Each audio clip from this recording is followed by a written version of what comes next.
I was talking to this one kid. He had a master's in some kind of PE thing.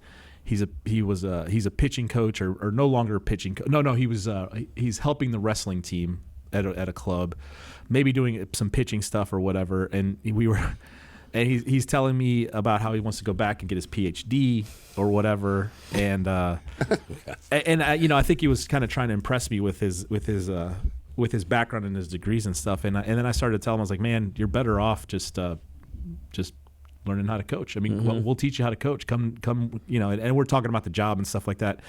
And and then he's like, and then I said, I told him the story of people like Amanda Shepard, Jared Neslin, and these guys are at D1 programs and they're working at gyms now, and it kind of went through. It's like, man, you're looking at a life of slavery to a sport coach and an athletic director, and then I saw his face. This kid's like 24 or 25. Did the light bulb go off? No, I saw his face, and he's like, and he goes, yeah, you're right, because he had done an internship at some college, and he's like, now that you mention that, it's like you can kind of see how this stuff really works. And I was like, yeah, man, it's that's right, man. It's exactly. But you're right. It is a shame, and it's sad, and it sucks because these kids go in there. Well, how much money are they spending? Yeah, they're spending, and putting themselves into debt. They're putting themselves into debt with the promise that you're going to be prepared to do whatever you need to do in the fitness industry when you get out of here, and then come to find out you're not. They were fed a lie.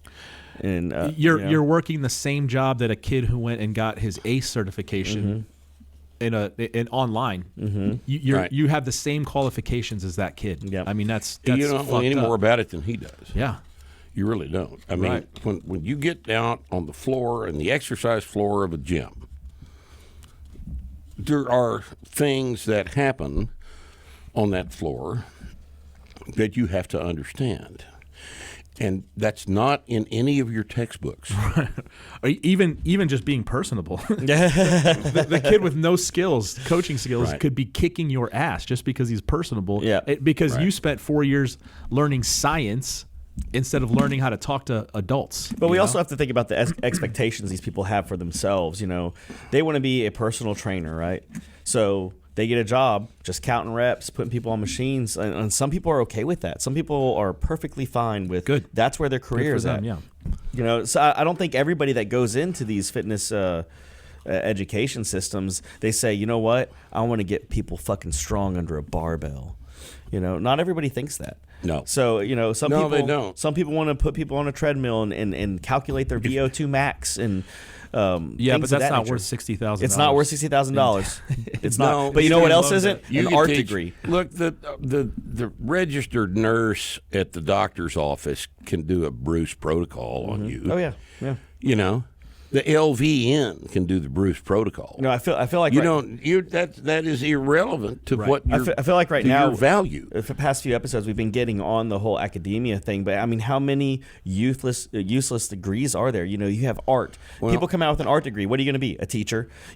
People come out with these physical education degrees. What are you going to be? You can be a PE teacher or go work at a shoe store. Somebody come out with a sociology degree. Do you realize that a PE degree, an exercise physiology degree, is regarded by those people as science? No, worse. It's regarded as healthcare. Yeah, and they haven't had Calc 2. Yeah, but they haven't had Calc 2. They're selling this idea. It's not science. It's definitely not science, but they're also selling the idea that this is somehow a healthcare related field. Join us again this week on Starting Strength Radio, where we continue our discussion about stress, recovery, and adaptation. Fundamental physiology, fundamental animal physiology, and how it determines what you do in the weight room. Be here. See you then.